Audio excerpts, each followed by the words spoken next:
Chapter 5, Finding a Solution.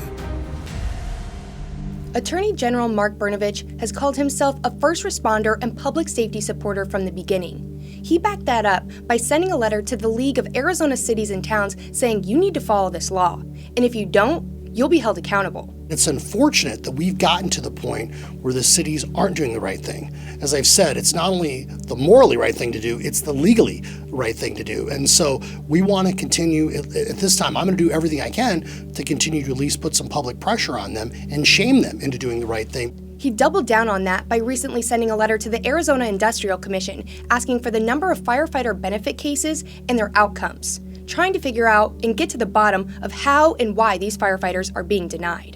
I think that's important, that if you see a pattern or if you see that there's one individual, that's essentially denying all these claims, I think that's very, very problematic.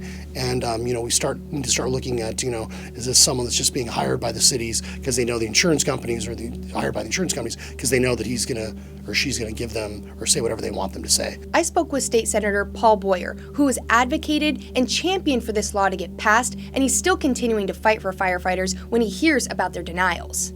So the mayor of Glendale and the city manager, Kevin Phelps, we've had a pre-standing meeting for about 2 weeks. Now they're trying to shift the meeting on me. They're trying to say that, we don't want to meet in your office. We're only going to meet at the city of Glendale. So I'm going to be here whether or not they show up. The city of Glendale refuses to stay silent and allow misguided state senator and his political fire union friends to make disparaging comments about the city. I too had an interview scheduled with the city of Glendale, and they canceled it the day before, and I tried to reschedule, and they never gave me the time of day. I just see the city as playing games. Let me give you an example. So I talked to their lobbyist, and he said, "Oh no, Senator Boyer, we can't do a special meeting because they're on vacation in the month of August." Come to find out 3 days later, they had a special meeting to vote for themselves, to give themselves a pay raise. So they could vote to have a special meeting to give themselves extra money in their bank accounts, but they can't meet about one of their own employees, a firefighter who's risked his life for 27 years for the city.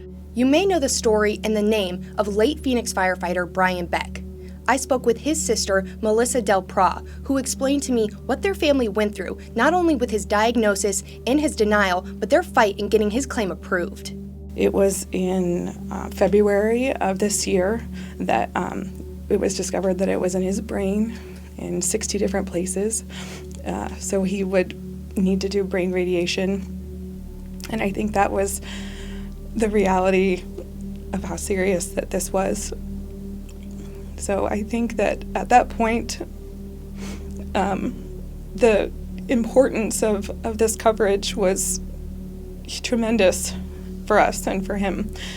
And it was, I could see a shift in him, that he was more concerned for his family than he was for himself. Melissa told me what their family went through when they went and fought to get Brian's claim approved. And once they won that, it essentially led to a culture change in Phoenix, leading to being proactive instead of reactive. We created the Facebook page, and we called on our family and friends to rally behind us and get the help of our state senators and our people in our community, but to write to the leaders of our state.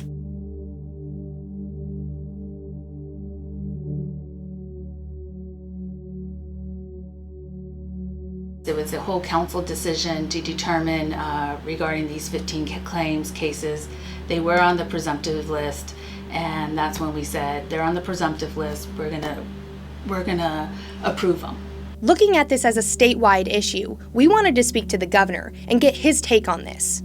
Hello, Allie. Hello, Governor. Welcome. Thank you so much for meeting with me. Great. My pleasure. With a law already being in place, we asked the governor how could this be happening and what needs to change going forward to make sure it doesn't continue. When I hear about these situations, it angers me, it disappoints me. We've signed 3 bills in the last several years to address just these types of situations. I've seen what can happen when some of these companies get involved and work to stop or deny or unnecessarily protect their own profitability.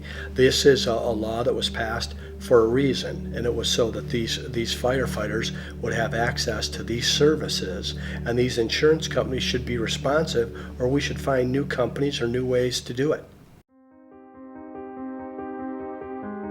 cancer is the leading cause of death for firefighters. Since 2002, almost 2 out of every 3 firefighters who died in the line of duty died of cancer, according to the International Association of Firefighters. Firefighters' jobs are difficult and is undeniably dangerous. But that pales in comparison to the battle with cancer and to the battle in getting their claim approved. They believe at the end of the day, it all comes down to the bottom dollar.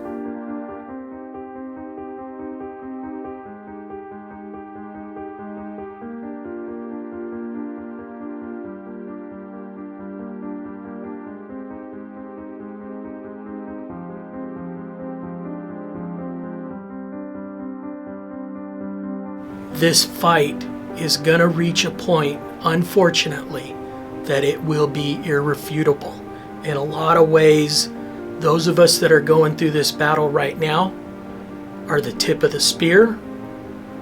But time, unfortunately, I know in my heart, is going to prove the science that we are exposed to things during the course of our careers that we are now paying for.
Here's our top story.